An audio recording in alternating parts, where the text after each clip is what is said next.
जितना भजन करोगे उतनी बुद्धि शुद्ध होती जाएगी, जितनी बुद्धि शुद्ध होती जाएगी उतने निर्मल ज्ञान, और निर्मल ज्ञान से हम माया रहित होंगे। सबके बीच में रहते हुए भी हम किसी से आसक्त नहीं। आज हम सत्संग में कह रहे थे हमारे हृदय में एक भी फोटो नहीं है और दुनिया से मिल रहे हैं।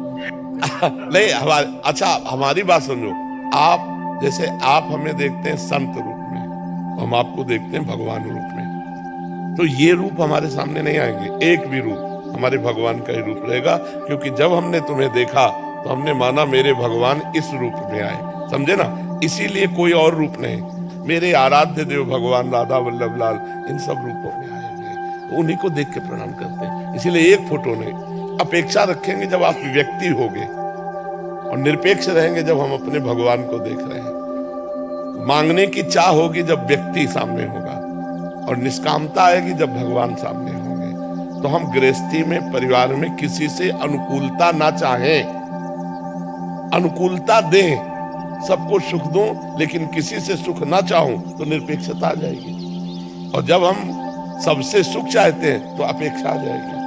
तो निरपेक्ष भगवत प्राप्त महापुरुष होता है, और अपेक्षा युक्त सांसारिक जीव होता है। जो संसार के किसी व्यक्ति, वस्तु, स्थान से सुख की अपेक्षा रखता है वो भोगी पुरुष होता है। जो सबसे निरपेक्ष रहता है वो योगी पुरुष होता है। तो गृहस्थ में रह करके भी योगी तभी बना जा सकता है जब खूब भजन हो।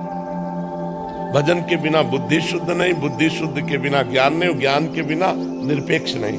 और ज्ञानवान की स्थिति वासुदेवा सर्वमित सा महात्मा सुदुर्लभा, सब जगह भगवान वासुदेव को देखे, ये दुर्लभ महात्मा है। महात्मा का मतलब भेष से थोड़ी होता है, स्थिति से होता है। आप साधारण गृहस्थ वेश में भी आप उत्तम महात्मा हो सकते हैं यदि आपके आचरण ठीक है, आपका चिंतन ठीक है, आपका व्यवहार ठीक है, तो आप महात्मा है। और महात्मा होके आचरण भ्रष्ट है तो पाखंडी नहीं है, दम्भी है, नाटकी है, नौटंकी बाज है।